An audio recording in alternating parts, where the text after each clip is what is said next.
Ang dami mo na nakatrabaho, Mm. matagal ka na sa showbiz. Sino yung hindi mo makakalimutang may attitude, mahirap katrabaho, May attitude. parang kung puwede mo lang i-request sa producer, "Puwede bang 'wag na 'yan ang isama mo dun sa ano."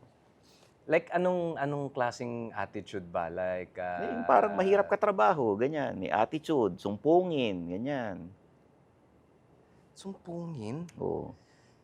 Meron tayong mga nakakatrabaho na Hmm, I think very reasonable naman yung pagiging sumpungin nila. oo. Pero not to the point na sinasadya nila na gawing Hmm. gano'n. Kadalasan yung mga bida yung mga nagiging ganyan. Ah, Ngayon kung kumbaga fill in the blanks niyo na lang. mm, Yung sa lahat ng mga shows na ginawa ko, lahat yun may bida. mm. Lahat yun may kanya-kanyang storya yun. Lahat Okey. yun may mga kanya-kanya akong experience sa Mm. kanila. Not personal sa akin. Baka puwedeng ikuwento mo sa'min. 'Wag mo ng pangalanan, Sige, ibulong mo na lang sige. sa'kin sino yung ano, sino 'tong babaeng artista na 'to? Merong one time na sabi kasi natutulog ako sa kotse ko, inaantay ko yung eksena ko. Tapos Oo. kinatok ako, "Ikaw na po." Hmm, Baba ako, freshen up ako, mm, retouch, ganyan. Tapos yung cellphone ako.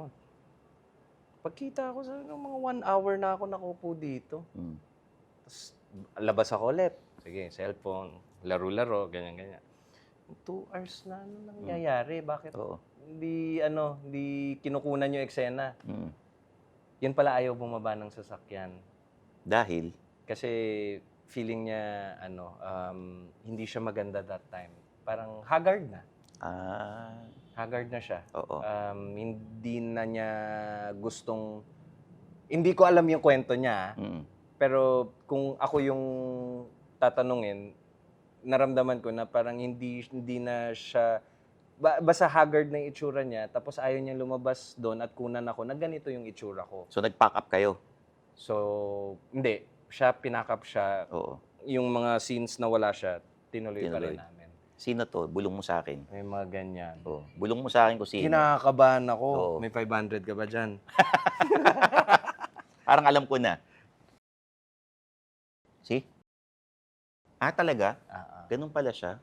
Pero ano 'yun, reasonable 'yun Mm, kasi katulad nga ng sinabi ko, kapag bida ka, dala-dala mo talaga yung stress ng show. Pero alam mo, yung mga times na gano'n, pagod na talaga. mm, Kasi wala mm. pang cut-off nun. Ay, oo. Ano na 'yun, kung hindi ako nagkakamali siguro mga past 2 AM, 3 AM na Mm. siguro 'yun. Tapos, um, alam mo 'yun, kahit sino naman, 2 AM na, panis na yung laway mo nun. Baka talagang ano, kulang sa tulog, 'di Antok ba? na 'Di antok natin ka na, alam, oo. oo. So, alam mo 'yun, very, Mm, very reasonable 'yun at, 'pag ikaw ang bida ng isang palabas, kung meron kayong ginagawang 40 sequences a day, oo. yung 40 sequences na 'yun, kasama ka do'n. Mm. So, Oo. imagine mo yung Eh, bida, eh. pagod, yung Oo. hirap. Tapos ano pa 'yun, sa buong araw na 'yun, nakikipagsampalan ka, Mm. paiyakin ka, Oo.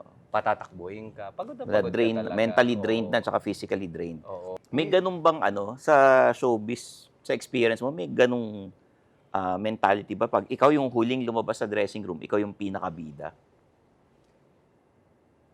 Inabutan ko 'yun, yung Oo, mga gano'ng kuwento. Kasi nga, normally nangyayari 'yan sa mga babae. oo. Pero, yun nga, since, katulad nung sabi ko, blessed ako dun sa mga Oo, nakatrabaho ko na wala namang naging wala gano'n. naman. Nakatrabaho ko. Mm, Pero, kung meron man akong naririnig sa labas, oo, siyempre hearsay lang naman oo. yun. Marami akong Oh, naririnig. sino yung mga naririnig mo, ibulong mo naman sa'kin. Iyon nga lang, pero ayoko na sabihin kasi Oo, hindi, hearsay. ibulong mo lang para ano, Um, titingnan ko kung ano, ako huhusga. Sige, Ibulong mo may lang, hindi. oo, Kayo na lang may isang pelikula na oo, apat silang superstar, mm. tapos, hindi yata sila magkakasundo. Hulaan ko yung pelikula, Sige. umuo ka, Saucy Problems. Hindi, Hindi. Basta ano 'to, apat 'to na mm. superstar, tapos may isa silang kapatid na lalaki na ano Ay, Sige, bulong mo sa akin kung sino yan.